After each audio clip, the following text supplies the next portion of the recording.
podcast. Nah, di saat pergi di perjalanan Laura juga memang udah sesak napas karena asam lambung juga.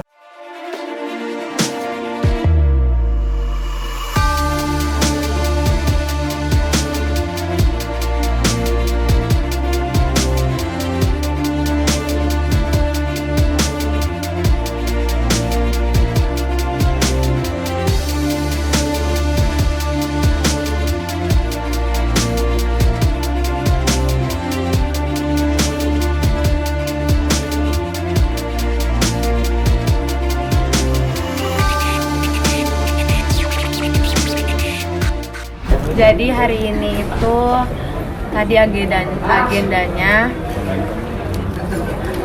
pindahin Laura ke Petinya, ke rumah selamanya itu. Terus keluarga memutuskan untuk dikremasi juga, untuk dibawa pulang sementara, dan mungkin nantinya akan ditaruh di rumah Abu atau dikuburkan. Tadi baru selesai, sekarang lagi diproses di kremasi masih. Kronologisnya mungkin Kak seperti apa? Jadi kronologinya itu kita pergi ke podcast. Nah, di saat pergi di perjalanan Laura juga memang udah sesak napas karena asam lambung juga. Dia memang belakangan ini lagi stres banget karena kan memang lagi viral-viralnya ya berita. Terus aku kan nggak bisa kontrol juga apa yang dia baca, jadi mungkin dia kepikiran terus-terusan dari situ.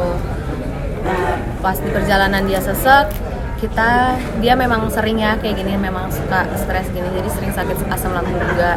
Kita beliin obat yang dia sering minum, tapi kurang baik gitu, dia nggak terlalu membaik juga. Tapi saat di podcast dia bisa berhasil ngobrol pas pulang. Setelah dari podcast itu kita nggak pulang ke rumah, kita langsung bawa dia ke rumah sakit yang di dekat rumah.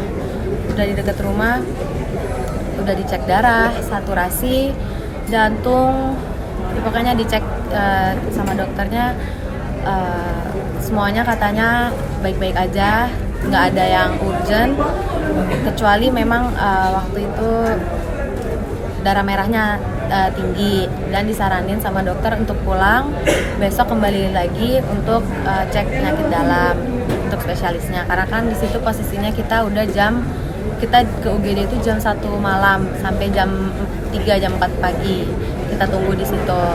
Udah akhirnya kita pulang karena Lauranya juga nggak mau dirawat, dia minta pulang, akhirnya kita pulang. Saat pulang kita tidur jam 5 pagi ya. Kita tidur jam 5 pagi. Terus jam setengah 9 itu Mama udah bangun, udah ke kamarnya Laura. Tapi di situ posisinya Laura ada suster ya. Waktu itu kita minta tolong untuk temennya datang satu buat bantuin dulu sebentar supaya kita bisa istirahat juga kan, keluarganya semua, supaya bisa gantian. Terus Mama masih suapinin Laura 1 sendok madu. Terus Laura masih sempat bilang rasanya manis, dia bilang gitu. Terus karena Mama beliin dia bubur, Mama pergi turun buat ambil bubur itu. Saat naik ke atas lagi, ke kamarnya Laura lagi, udah nggak sadar diri. Terus akhirnya langsung kita semua bangun ke rumah sakit. Kita berangkat jam 9, kira-kira di perjalanan ke rumah sakit 20 menit. Tapi pas sampai rumah sakit, ternyata Laura memang udah nggak bernyawa. Ada firasat nggak sih Kak mungkin sebelumnya? Karena kan ironis banget nih datang ke beberapa podcast teman-teman juga gitu.